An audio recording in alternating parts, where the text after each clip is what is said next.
As we continue the operation of the vehicle, we have moved now up to above the windshield in the dash area to our power panels. We'll notice two power panels. We've got 12 volt DC as it's labeled on the left, 120 240 volt AC on the right.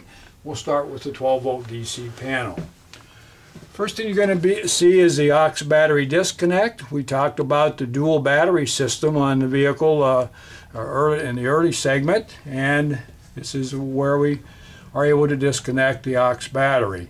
Purpose of that switch would be if the vehicle is in maybe in storage or maybe sitting out in the corner of a parking lot somewhere with no generator running or no exterior shore cord connected, and 2-3 days or more unattended, would be a good idea to have the aux battery disconnected.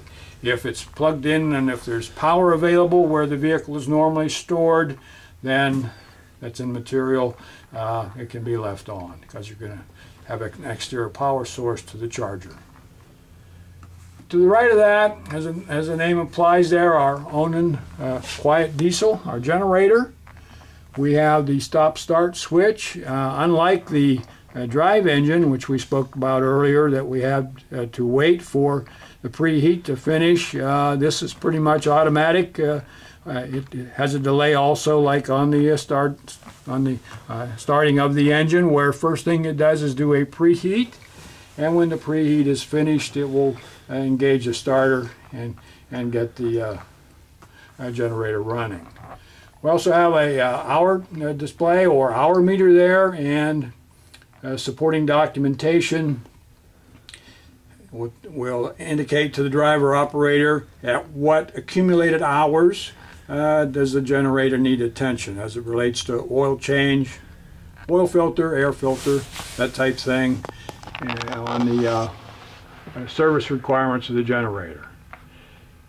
We also have, in addition to the orange light being on when the generator is running, should the electronic controller on the generator detect a fault, the steady orange light will change to a blink or flashing, and some of the flash codes are indicated there on the label, and additional information about those items in the generator manual. Down below, starting on the left side, a lot of this is lighting breakers or switches. Driver's side litter upper lights. Of course, driver's side litter lower lights. Those are the lights that are built into the. We can see a couple of them turn on and off there in the litter stations. Passenger side, same idea over on the passenger side as we turn those on and off. You'll notice that the lower lights are actually mounted on the underside of the fold-up seats. Workstation lights, typical area where our workstation table would be installed, and we'll get to that later on in the video.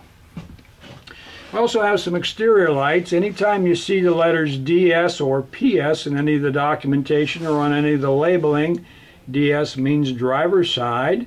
So anything located over here on this side of the vehicle, example would be the driver's side exterior lights. And we have the same over on the passenger side of the vehicle, and also exterior lights in the rear. We have a medical refrigerator. It happens to be a dual voltage refrigerator, and it's normally going to try to operate, and we'll get to it here in a little while, but there's a breaker over on the AC panel there that would be the normal source of power, and if AC power is lost and the 12 volt refrigerator breaker is on, the refrigerator will automatically transfer over to 12 volt DC and maintain a safe temperature for medical supplies that happen to be stored inside the refrigerator. Digital clock, if we get a shot with the camera there above the rear door, swing out doors in the back, is our digital clock. Roof vents, we'll talk about roof vent as we work our way to the back a little later, and we've got some spare breakers for any items that might be added later to the power panels. That's our 12 volt DC power panel. that is being the power source for the 12-volt DC panel is our aux batteries. We'll get to look at later on in the video, we'll get to look at the location of both the aux batteries and the engine start batteries when we're going around the outside of the vehicle. Next, we're going to take a look at the 120-240 volt panel. Starting at start bottom center of the panel, we're going to see a unit number, 15801. All of the Farber built vehicles have a unique unit number. Should you have a need going through your normal channels with an issue of your vehicle and whoever you need to talk to first, and eventually end up maybe talking to somebody at Farber with one of our service advisors, first thing they're going to ask you is what's your unit number. It's also on the key fob, but those tend to disappear over time, and hopefully this label will stay here.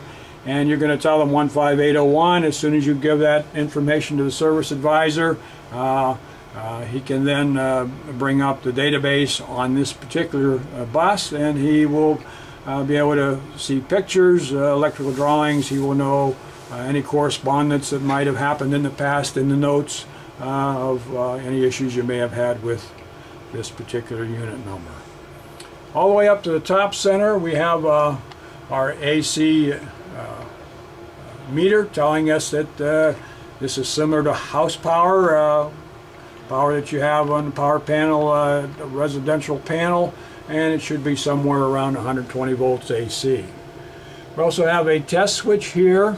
Since this is a 120-240 volt panel, this is hot leg 1 of 120 volts over on this side.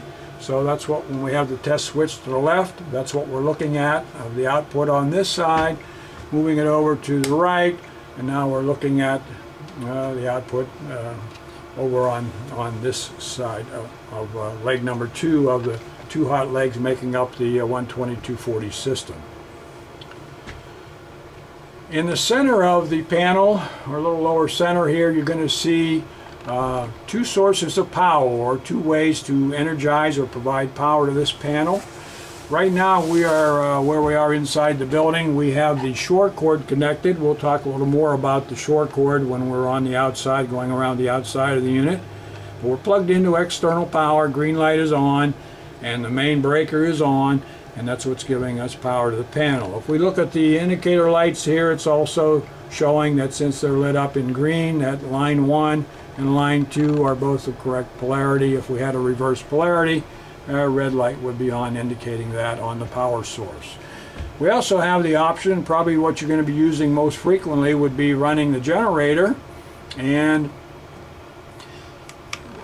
there's a slide interlock that prevents you from having both the shore breaker on and the generator breaker on at the same time. So when we were ready to start the generator and energize the panel with the generator, this main will be off, slide interlock over, generator main will be on, providing power to the panel in a similar manner. Starting over on the left side, a lot of the labeling here has to do with receptacles, and as in the next segment, as we walk toward the back of the vehicle, I will point out the location and identify these receptacles. We driver's side forward litter, driver's side utility, get the idea here, workstation for power to our removable workstation table, our HEPA filter system, which we'll look at all the way in the passenger side rear of the vehicle. Our chassis battery conditioner, we'll take a look at that in the under compartment a little later. This is another one of the differences between the small bus and the large bus. The small bus has only 1 air conditioner, and the large bus, you will find, those of you that are operating a large bus, you'll find that there are 2 roof air conditioners on it. Few spare breakers. Coming down the right side, same idea. Driver's side rear litter, passenger side litter, another passenger side utility receptacles. There also are some receptacles on the outside of the vehicle, so if you have a need for plugging something in externally, that is available. And we also have, as a second charger, the aux battery charger, which we'll look at also when we go outside. Already talked briefly about the refrigerator. This would be the the preferred power to the refrigerator. And as I say, if we lose power to this panel and the 12-volt breaker is on for the refrigerator, it will transfer automatically over to 12-volt DC power. And we'll pause there. Okay, one last thing before we leave the 122/140 volt panel. More information that I indicated there when my first pass through here. The meter here is actually a multimeter, and it has 3 switches. Center switch looks like a little picture of a light bulb there. You can change the brightness by repeatedly pressing the center switch and back to full bright. And then we can either left arrow or right arrow to change what we're displaying. If you look real closely there, you're going to see a little letter A there. That means we're displaying amps, number of amps that we're drawing right now. And we'll come back over here and demo that with our test switch. Right now we have the air conditioner running, which puts a pretty good load on leg number 1. So, in looking at the amps, we're looking at almost 6 amps over on leg 2, not much on over there. Come over here to leg 1, or line 1.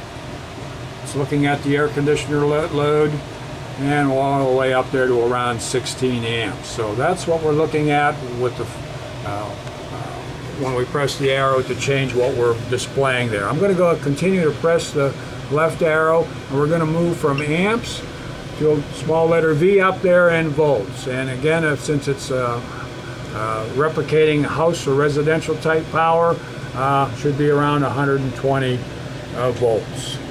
One more press, and now we're looking at watts, so they do the conversion, and you're displaying watts being consumed. One more press, and now we're looking at hertz or cycles per second. If everything is proper, it should be right around 60 hertz or 60 cycles per second. And one more press of the arrow, and we're back to where we started from at amps.